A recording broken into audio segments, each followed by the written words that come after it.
The boy here tells me you're quite an accomplished poet. Oh, he did? Really? Do have another sandwich, a piece of cake, and a crumpet, and an olive, and a spot of tea.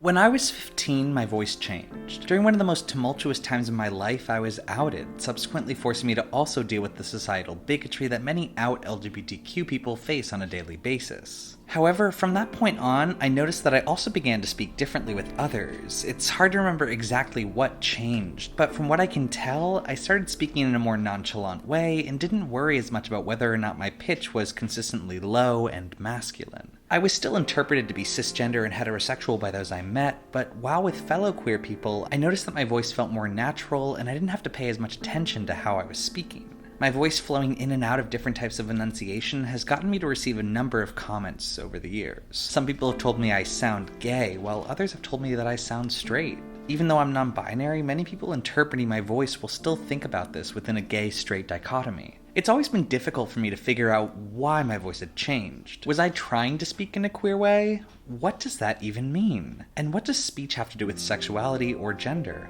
As you might imagine, there's nothing inherent in the way that someone speaks that indicates their sexuality or gender. These ways that we interpret sound depend on cultural context. However, as a closeted person growing up in the United States, I was raised to believe that speech did reflect sexuality and gender. Mainstream American society has very tight categories that tie gender to voice, with any deviations from a gender binary being indicative of some type of queerness. For a lot of LGBTQ people, navigating this minefield of stereotypes can be dangerous and disheartening. But where exactly did this come from? And why would people associate the tone of my voice with whether or not I'm gay or straight? The 2015 documentary Do I Sound Gay attempts to answer this question. In the film, director David Thorpe works with speech therapists to help him gain more control over his voice, allowing him to change aspects of his voice that might be perceived as gay. In addition to this, the film interviews people whose voices don't necessarily correlate with stereotypes about sexuality. In the movie, a heterosexual man has a voice that makes people think he's gay, while a gay man with a deep voice is often presumed to be heterosexual. As you might imagine, this also affects gender presentation and perception. For writer David Sedaris, it's not uncommon to be addressed as ma'am when speaking on the phone.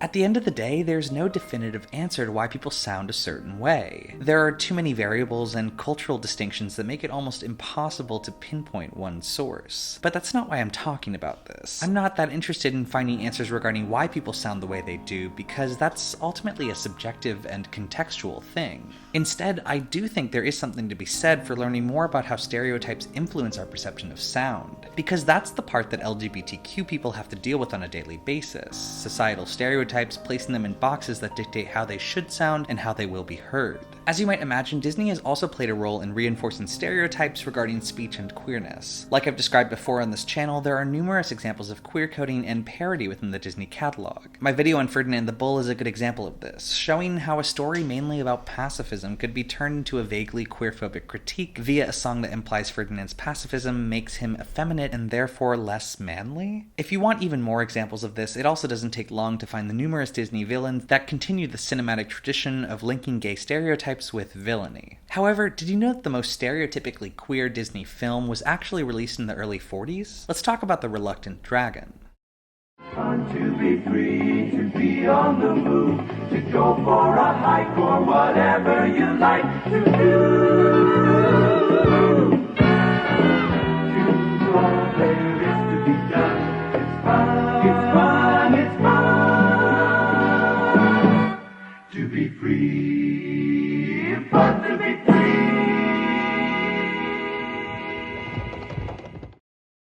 Released on June 20th, 1941, The Reluctant Dragon was a Disney film that was part studio tour, part animated feature. Taking its title from the children's story of the same name, the film follows Robert Benchley, the protagonist who spends the movie trying to sell the rights of the aforementioned story to Disney, but is sidetracked with the tour of the studio. However, the focal point of the film is the animated short based on the children's story, depicting the relationship between a young boy, a knight, and a dragon. After the boy's father incites hysteria in their village due to having seen a dragon, the boy meets the dragon only to find out that he isn't violent at all. In fact, the dragon loves poetry and is quite personable. However, upon arriving back at the village, the boy finds out that the dragon slayer, Sir Giles, has already arrived to kill the dragon. After introducing Giles to the dragon, the boy finds out that Giles also loves poetry, leading him to develop a kinship with the dragon. To satisfy the village, a fight is then staged, with Giles and the dragon faking the fight, unbeknownst to the onlooking villagers. After pretending to slay the dragon and telling the village that the dragon is reformed, the village is then accepting of the dragon being different, and he promises to never roar or scare anyone ever again. At the heart of the story, it's a tale about accepting someone who is different.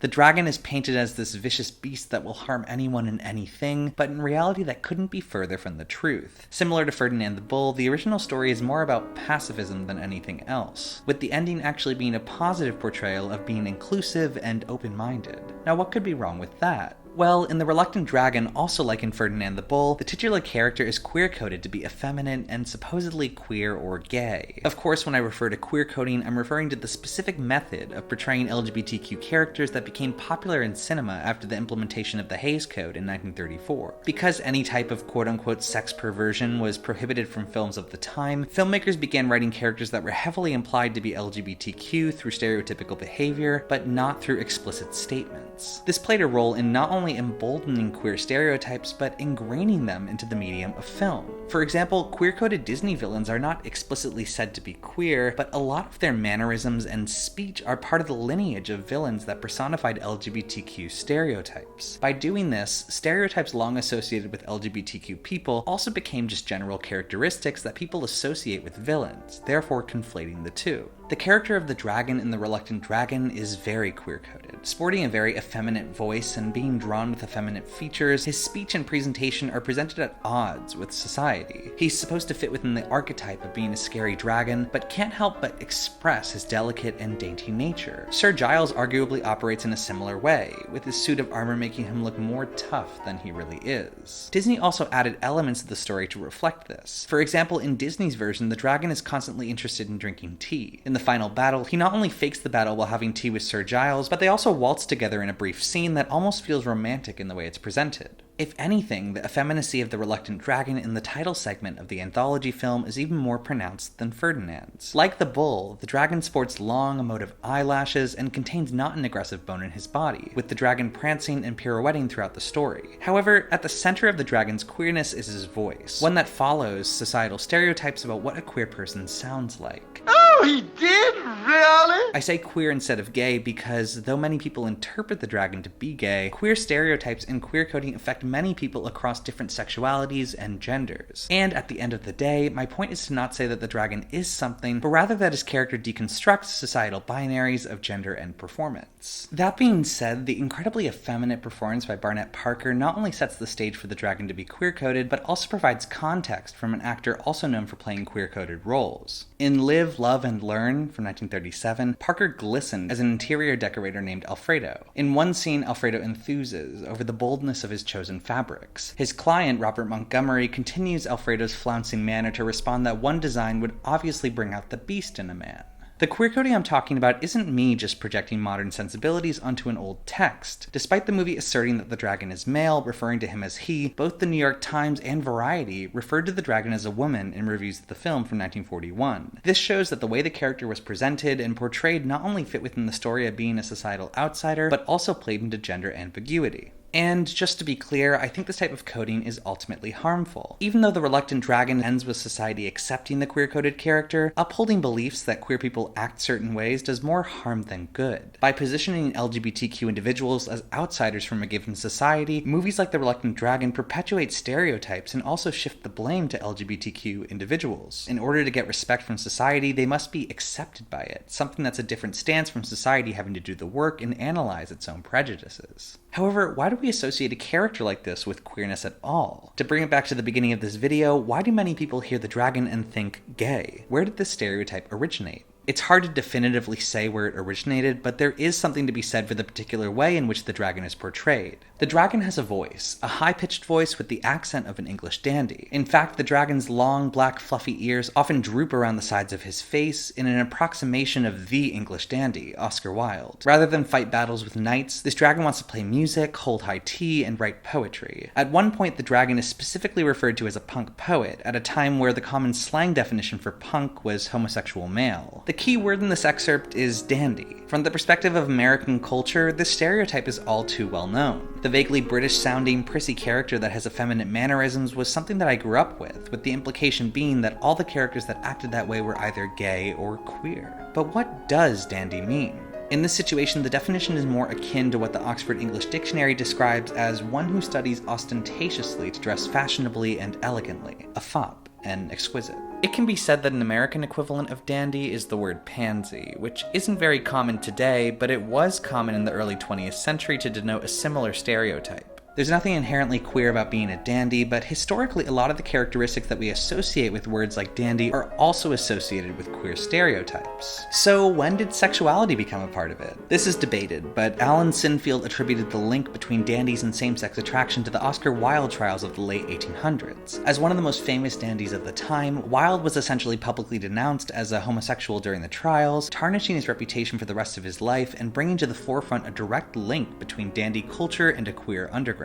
Even in our modern-day society, we see lingering effects of the dandy stereotype. Contemporary stereotypes linking gay men with fashion and femininity bear a remarkable resemblance of the same type of stereotype employed in The Reluctant Dragon. That's why it's no surprise to me that the portrayal of the dragon gets down the dandy aesthetic to a T. It was an easy way to communicate to the audience that the dragon was an outsider. The animation and presentation also feel comical, making the dragon's personality comic relief when juxtaposed with societal stereotypes about femininity. And by nature of being a Disney movie, there was a song to be marketed along with the film. Similar to the titular song that was released with Ferdinand the Bull, The Reluctant Dragon highlights the fact that the main character is a pacifist, but is also very effeminate. I'm the reluctant dragon, what ho, quite so, the very reluctant dragon, oh very, very, don't you know, they call me the timid dragon, what rot, I'm not, I just won't fight, I'd rather play, I know I shan't get hurt that way, here we go gathering nuts in May, I'm so reluctant. The lyrics of the song also poke fun at the dragon's gender, with a specific reference to him aspiring to becoming the Queen of May, a tradition associated with women, therefore making this comment a bit of a queerphobic insult within the song's context. As Disney begins dipping their toes into fairly portraying the lives and experiences of LGBTQ individuals, it can be interesting to look back and remember how their relationship to the community has changed over the years. Today, The Reluctant Dragon, at least the short contained within the movie, holds its place as, in my opinion, the most stereotypically queer Disney movie out there, with the entire thing just being one big punchline for a dandy stereotype. However, I also look at it as a subtle reminder.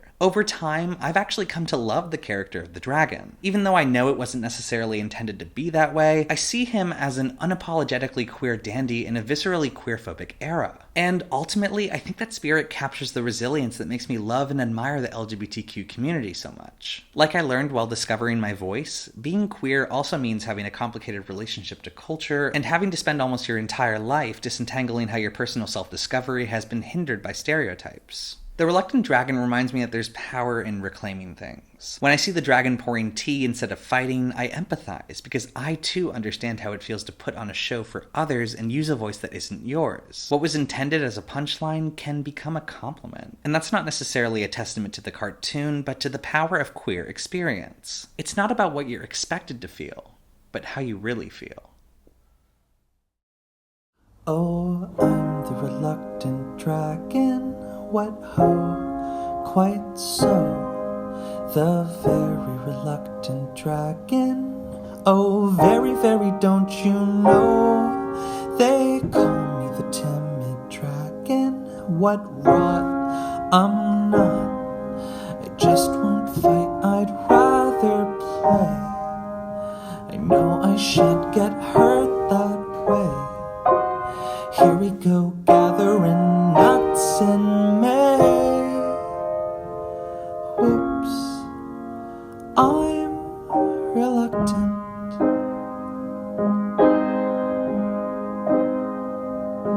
Oh, I'm the reluctant dragon. What ho, quite so, the very reluctant dragon. Oh, very, very, don't you know, they call me the timid dragon. What rot, I'm not. While others fight, I run away. It's just because I'm built that way, for I'm to be the Queen of May today. Whoop. reluctant